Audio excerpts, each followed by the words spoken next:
예, 우리 귀한 선생님들, 친구들 반갑습니다. 오늘은 우리 중고등부실 2층 앞에서 촬영을 하고 있어요. 보니까 글씨가 거꾸로 보이는 것 같아요. 어제 선생님들의 수고와 헌신 가운데 게시판이 한 70% 정도 완성이 됐습니다. 우리의 주제가 들어가 있죠. 말씀과 기도로 꿈을 꾸고 전도로 열매 맺자. 이 표어대로 우리가 말씀과 기도 안에서 다니엘의 세 친구처럼 요셉처럼 하나님의 꿈을 꾸고 그것이 또 다른 사람을 하나님께로 인도하는 전도의 열매로 맺어지는 우리 중고등부가 되기를 간절히 소망해 봅니다.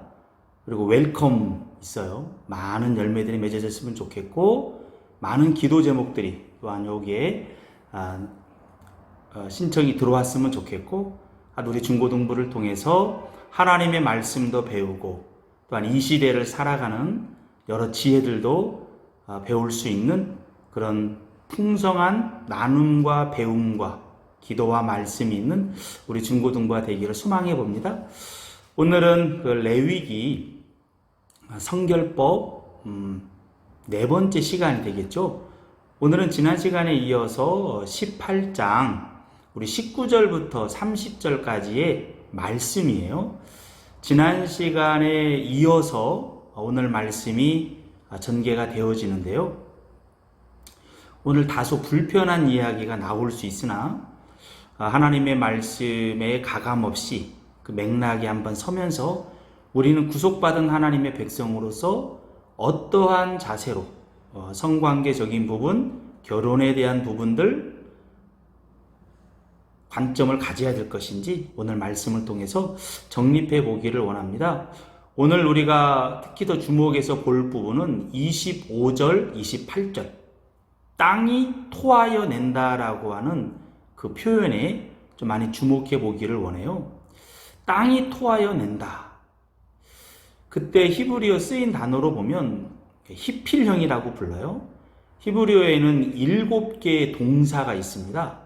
그 동사를 통해서 우리가 뉘앙스라고 하죠. 말의 뉘앙스를 느낄 수가 있어요.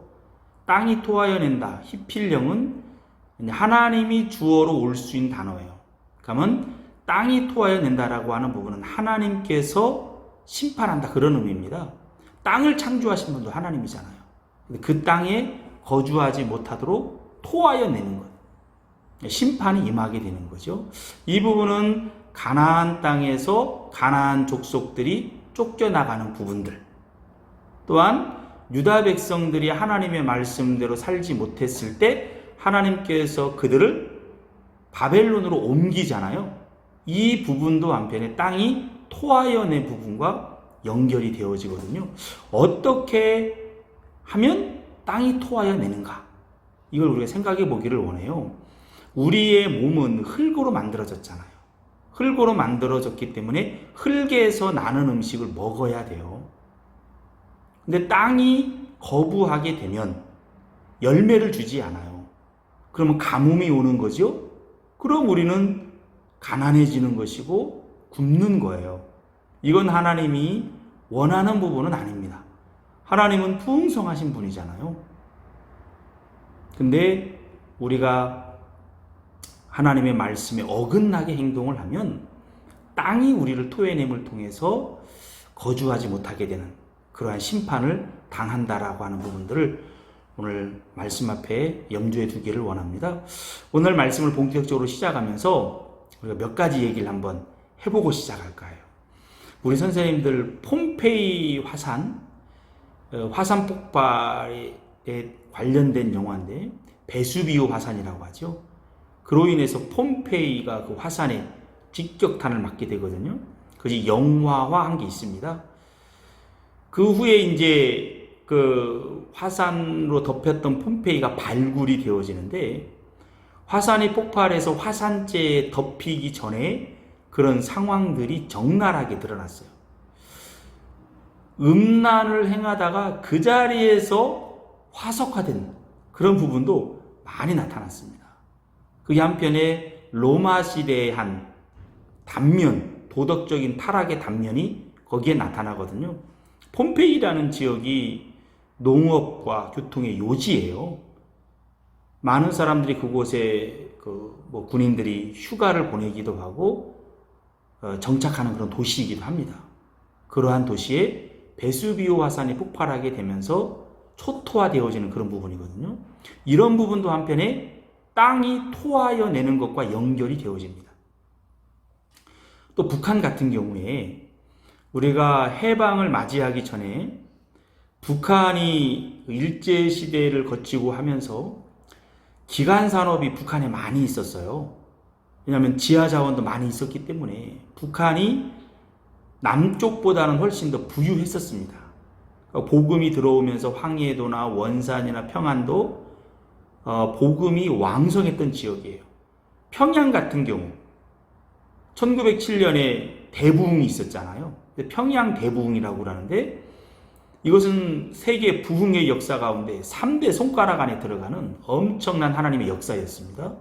동양의 예루살렘이라고 평양이 불린 적이 있잖아요. 그런데 이곳에 공산 정권이 들어서게 되면서 복음이 초토화됩니다. 많은 순교의 피를 흘려요. 땅이 그 피를 흡수하잖아요. 그럼 땅이 더럽혀진다라고 성경적 맥락에서 표현할 수 있어요.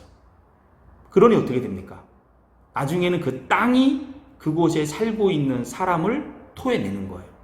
그러한 결과들이 가뭄, 가난으로 나타나는 겁니다. 북한이 나름 그 사회 체계 때문에 그런 부분도 있기도 하지만 땅의 신학의 관점에서 보면 땅을 많은 피로 더럽혔기 때문에 그러한 결과를 맞이한 것으로 우리는 그렇게 역사적으로 해석할 수가 있다라고 하는 것. 우리가 어떤 자세로 살아가야 되느냐 매우 중요하다라는 겁니다. 지난 시간에 이어서 우리 이제 19절에 보면 여인이 월경으로 불경할 동안에 성관계를 하지 말라라는 부분이 나와요. 월경한다. 몸에서 피가 나오는 거잖아요. 피는 생명의 근원이에요. 이것을 배출하는 동안은 정과 부정의 관점에서는 부정이라고 봅니다. 부정하다고 해서 반드시 그것이 죄와 연결되는 것은 아니에요. 그러나 분명히 피가 밖으로 배출되는 동안에는 하나님 앞에 설 수 없다라고 하는 부분들을 영적인 교훈을 얻는 거예요. 그리고 여성의 몸이 그만큼 연약한 부분이거든요. 그때는 보호해 주는 게 필요합니다.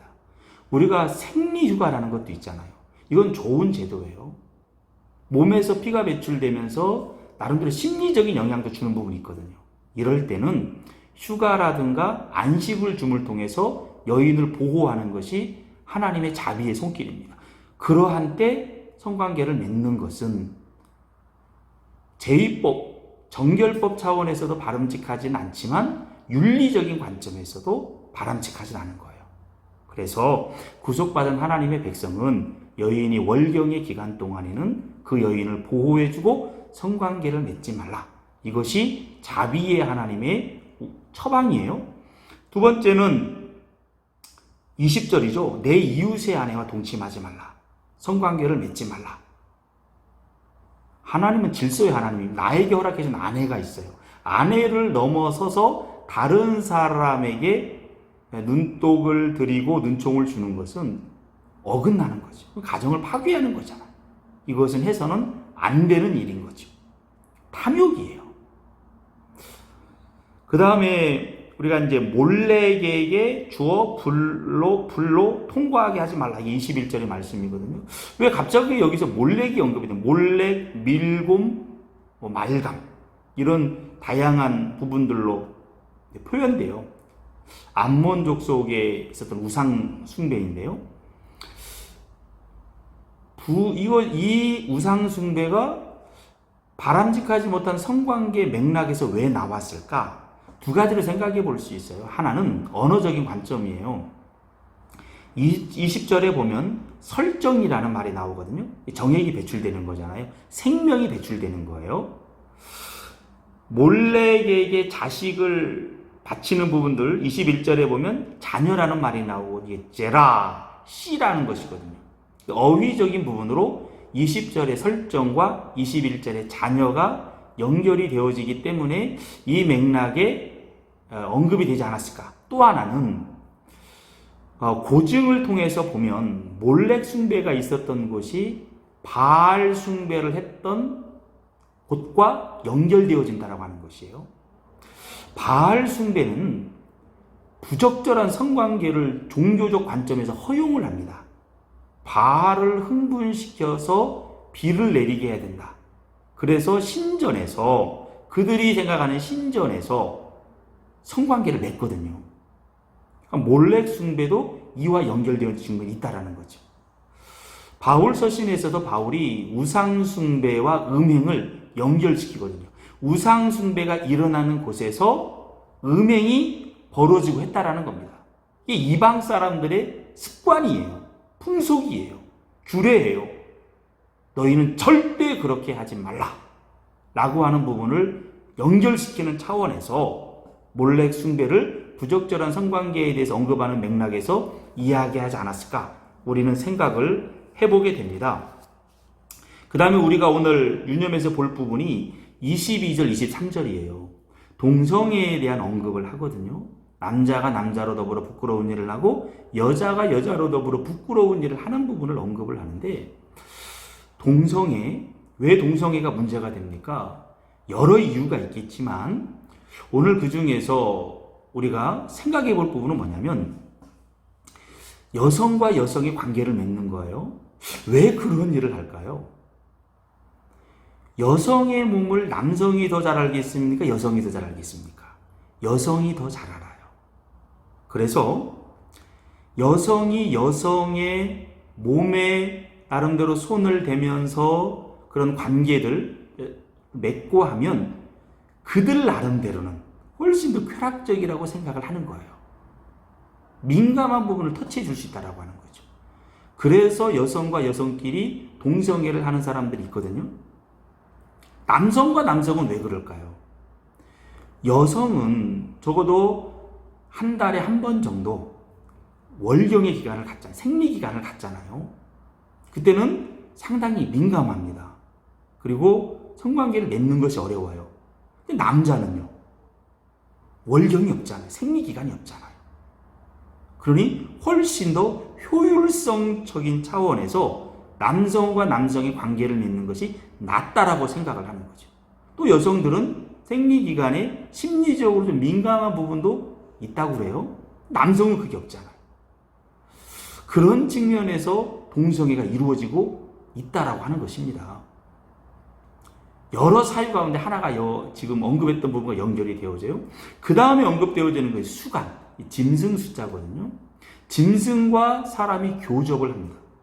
이게 가나안 시대에 있었던 풍습이에요. 애굽에도 있었죠.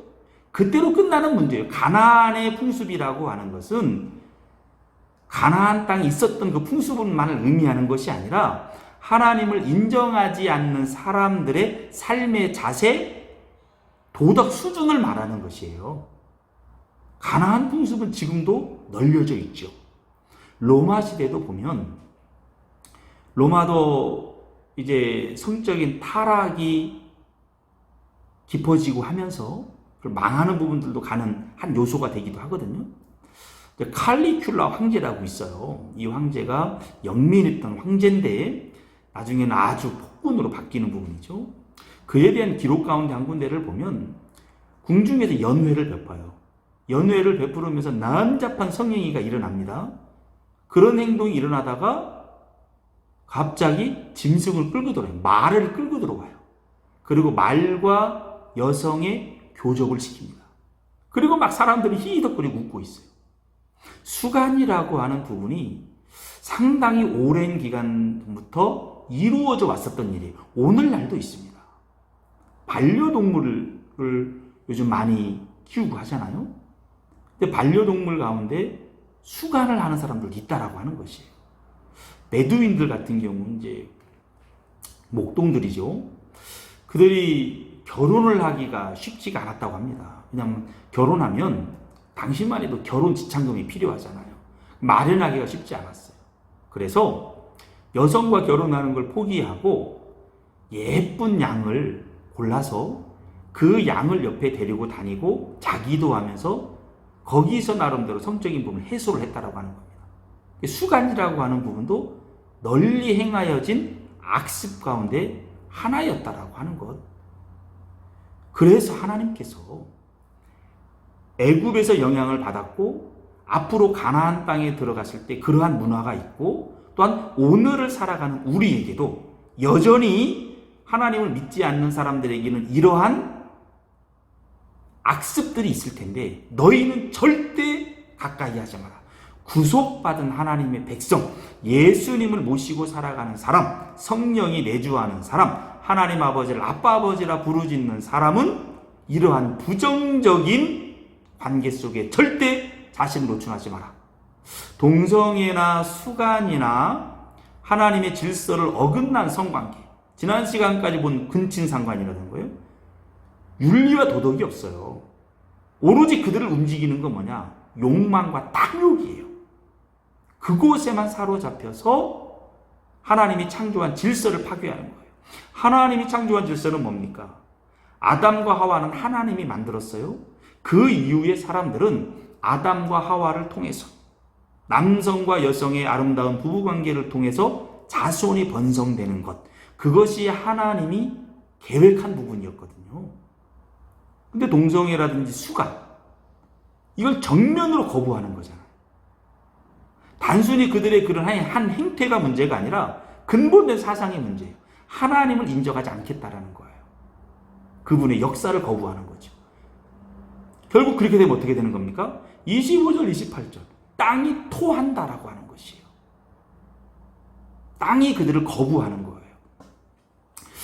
우리가 지난번에 봤습니다. 가인이 자기보다 의로운 동생 아벨을 죽였어요. 그랬더니 어떤 결과가 나타납니까? 땅이 가인을 거부하잖아요. 가인이 어떻게 해요? 유리방황하는 자가 되는 거예요. 이런 결과가 나타나는 겁니다. 그러니까 우리가 하나님 말씀 앞에 합당하지 못한 행동들을 하게 되면 땅이 오염되는 거예요. 땅이 더럽혀지는 거예요. 그러면 땅도 사람을 거부한다는 겁니다. 하나님께서 그렇게 움직여 가는 거예요. 그래서 쫓겨나가고 심판을 받게 되는 거예요. 이러한 부분은 오늘날 우리에게도 적용이 되어지는 부분이에요. 오늘날 우리 사회에도 동성애가 우리 턱 밑까지 와 있습니다. 유럽도 이미 그렇게 넘어갔었고 시대적 흐름이에요. 예수님이 오실 날이 얼마 남지 않았다라고 하는 사인들이죠. 이때 이러한 부분들이